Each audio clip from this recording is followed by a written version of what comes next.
Hi folks, Ifan here. Today I'll be talking to you about B2 bridging code and interactive visualization in computational notebooks. This work is done with Joe and Arvind.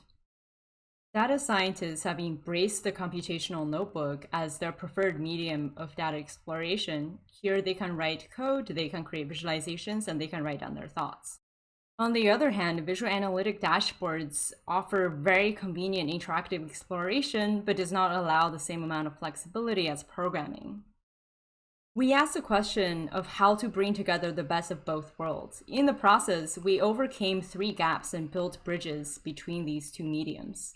The first is a layout gap. As we can see here, the notebook offers a very convenient way to weave together code and visualizations. However, it could be difficult for interactive visualizations that need a very compact view to coordinate these multiple visualizations.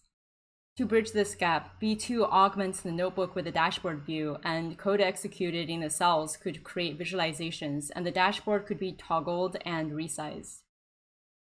Not only could code on the left-hand side control the dashboard to the right, the dashboard could also be used to navigate to the relevant code on the left-hand side.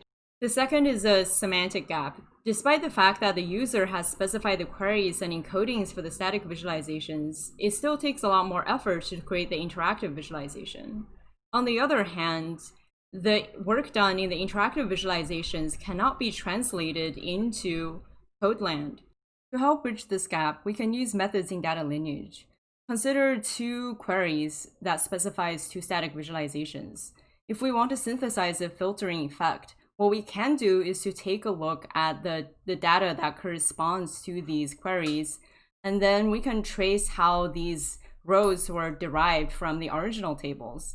And then this way, when we have the specific row that is selected, we can use that to trace back to the original tables and then rederive the new filtered values. This way, we can even create queries that are used to create the result. The method of data lineage allows us to synthesize interactive visualizations from data frame queries, and we can capture the selections in code to the left. So that was an example of going from code to interactive visualizations.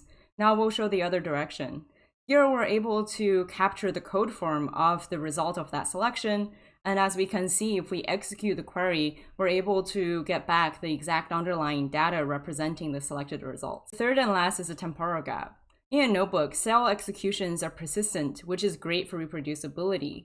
However, in interactive visualizations, interactions are transient, which is really great for exploration without creating a lot of clutter. In order to support both mediums, we need a way to coordinate these different behaviors. One temporal bridge we built is that interactions are reified into code with care to fold the past interactions so that it doesn't clutter up the notebook. We're able to also uncomment these past interactions and re-execute the code to replay past interactions.